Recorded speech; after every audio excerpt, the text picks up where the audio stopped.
Hello students. तो पीछे की क्लासेस में हम लोग बेसिक ट्रिग्नोमेट्री पढ़ चुके हैं। बेसिक ट्रिग्नोमेट्री में हम लोग कहाँ तक पढ़ चुके हैं अगर बात करें तो क्वाड्रेंट का साइन, साइन कॉस, सबके साइन निकालना, प्लस 360 प्लस माइनस थीटा के फॉर्मूलेज, 90 प्लस माइनस थीटास के फॉर्मूले, ठीक है ना। और उसके अलावा कैसे इन फॉर्मूलों को बनाते हैं ये भी मैंने लास्ट की क्लासेस में आपको बताया। साइन को जनरलाइज कैसे करते हैं, साइन का पीरियड क्या होता है, कॉस का पीरियड क्या होता है, ये सारी चीज़ें हम लोग पीछे की क्लासेस में कर चुके हैं। ये फिजिक्स में हमें बहुत काम आने वाली है। ये मैथमेटिक्स का कुछ बेसिक मैथ्स का कुछ ऐसा पार्ट है जो फिजिक्स में बहुत यूजफुल है और बहुत काम आएगा हमें, ठीक है ना। तो जो बच्चों ने पीछे के सारे वीडियोस देख रखे हैं वो उनके नोट्स प्रॉपरली मेंटेन कर लें अच्छे से, ठीक, क्योंकि वो सारी चीज़ें हमारे लिए बहुत यूजफुल हैं। कहीं ना कहीं जेई के बच्चे जो हैं उनके लिए तो बहुत ही काम के हैं, इवन दो नीट वाले बच्चों के लिए भी उतने ही काम के हैं। ओके, और जनरलाइजेशन की जैसे बात करी हमने, साइन थीटा को जनरलाइज किया, कॉस को जनरलाइज किया, तो हमें ये पता चला कि साइन थीटा कहाँ कहाँ हो सकता है। अगर sine theta equals to sine alpha type का जैसे लिखा है तो वो कहाँ कहाँ हो सकता है, ठीक है ना। थीटा की किन किन वैल्यूज के लिए, कोई फिक्स वैल्यूज के लिए नहीं है, वो कई वैल्यूज के लिए है। ये बातें हमने सीखी। ऐसे हमने साइन को और कॉस को कर लिया। वैसे आज हम tan को जनरलाइज करेंगे और tan का ग्राफ देखेंगे, ठीक है। लेकिन उससे पहले एक छोटी सी बहुत ही इंपॉर्टेंट कंसेप्ट है जो फिजिक्स में बहुत काम आती है। ओके, वो क्या है जरा उसको पहले समझते हैं। अपने पास अगर जैसे कोई एक्सप्रेशन हो इस टाइप का,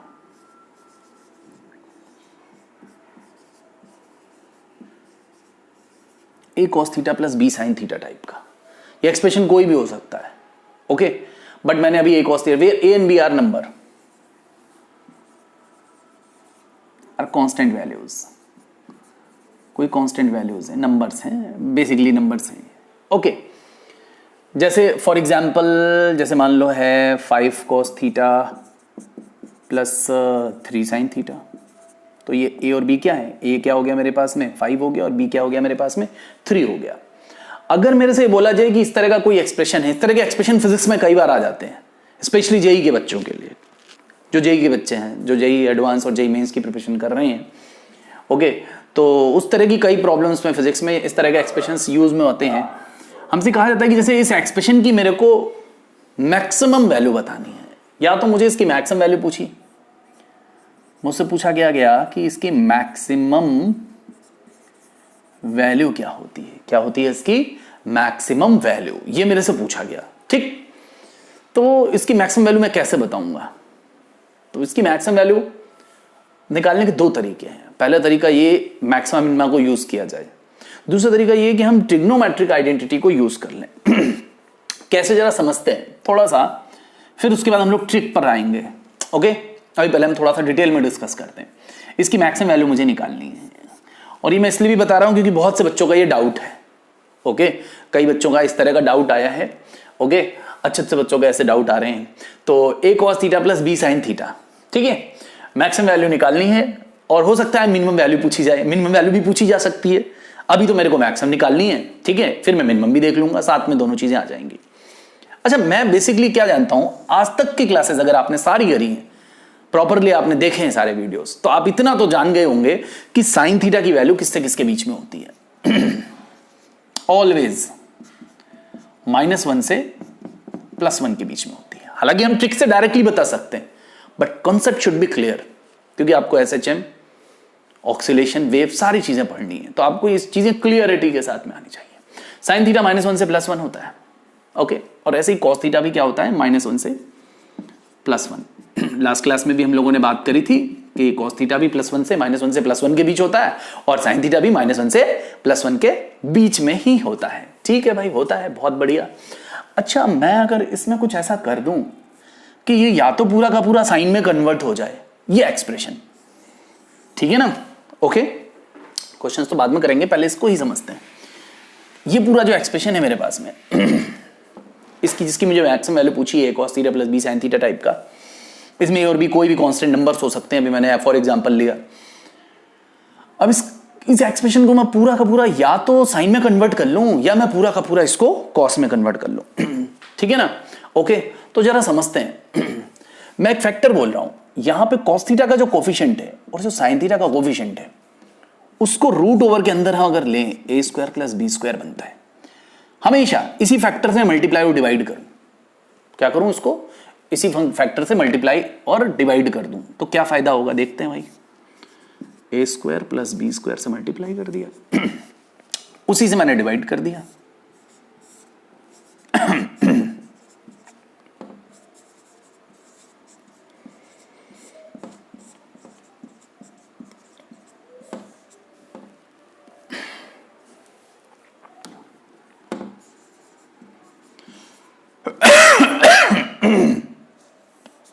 ठीक है ना। तो a cos theta plus B sine theta की मैक्सिमम वैल्यू निकालने के लिए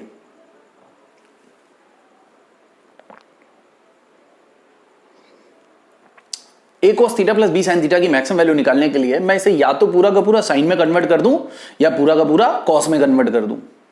ऐसा करने के लिए मैंने क्या किया, रूट ओवर ए स्क्वायर प्लस बी स्क्वायर, ये मैंने कैसे सोचा, जो कॉस का कोफिशिएंट है और जो साइन का कोफिशिएंट है उसके रूट ओवर से मैंने मल्टीप्लाई और डिवाइड कर दिया दोनों टर्म को। ध्यान से देखिए, यहां डिवीजन किया और यहां मल्टीप्लाई किया ओवरऑल और ब्रैकेट लगा दिया तो दोनों में मल्टीप्लाइड है।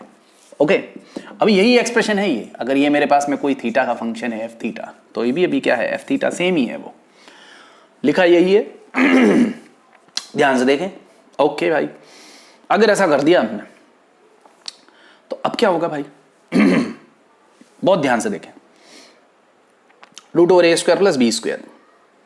अब अगर मैं ट्राइंगल बना लूं, बहुत ही ध्यान से समझें, इट्स वेरी इंपॉर्टेंट। अब अगर मैं एक ट्राइंगल बना लूं और उस ट्राइंगल में मैं बोलूं कि से दिस इज ए एंड से दिस इज बी। अगर ये ए है और ये बी है और ये राइट एंगल ट्राइंगल है और इस एंगल को मैंने कुछ बोल दिया, से अल्फा बोल दिया, मैंने क्या बोल दिया, अल्फा।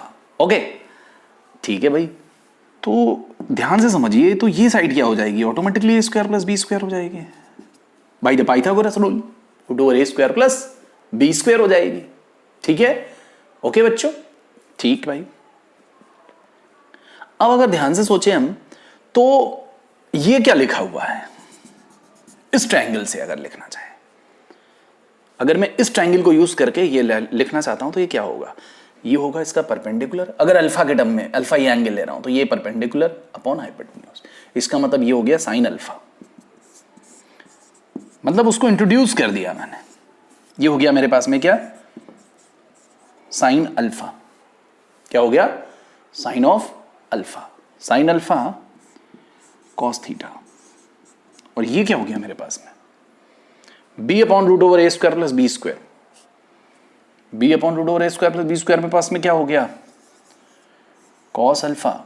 ध्यान से देखें, ये बेस हो गया ना, बेस अपॉन हाइपोटेन्यूज, तो ये कॉस अल्फा साइन थीटा हो गया।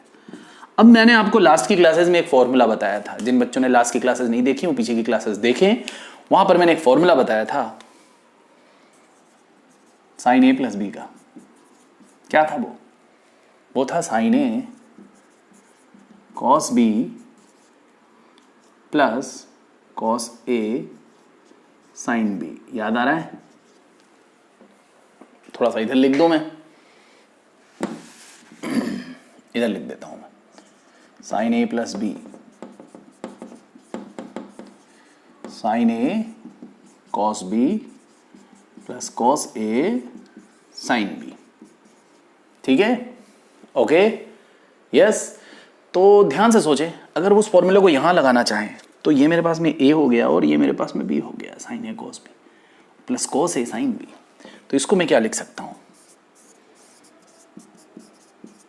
Sine of theta plus alpha या अल्फा प्लस थीटा, एक ही बात है, sine of alpha plus theta या थीटा प्लस अल्फा। अब बहुत ध्यान से सोचें, ये जो फंक्शन था एक्चुअल में यही फंक्शन, ये अब कैसा बन गया, ये जो वैल्यू थी A cos theta plus B sine theta की, वो वैल्यू क्या हो गई, रूट ओवर ए square plus B square sine theta plus alpha. क्या हो गई, sine theta plus alpha, root over ए square plus B square sine theta plus alpha हो गई। अच्छा, अब बहुत सिंपली सोचे, साइन में थीटा कुछ भी हो, यहां थीटा कुछ भी हो, साइन थीटा ऑलवेज क्या होगा, -1 से +1 के बीच में। Sine theta is always between -1 to +1, भले थीटा कुछ भी हो। अच्छा भाई, बहुत बढ़िया। तो इसका मतलब यहां थीटा प्लस अल्फा है, तब भी क्या है, इसकी वैल्यू -1 से +1 के बीच में होगी। तो मैं क्या कह सकता हूं, यहां जो वैल्यू आएगी वो -1 से +1 के बीच में आएगी। कम से कम कितनी आ सकती है यहां पर ये वैल्यू? इसको अगर मैं मिनिमम बोलूं तो ये कम से कम कितनी हो सकती है? -1। और ये ज्यादा से ज्यादा ये वैल्यू कितनी हो सकती है? साइन की वैल्यू कितनी हो सकती है? +1।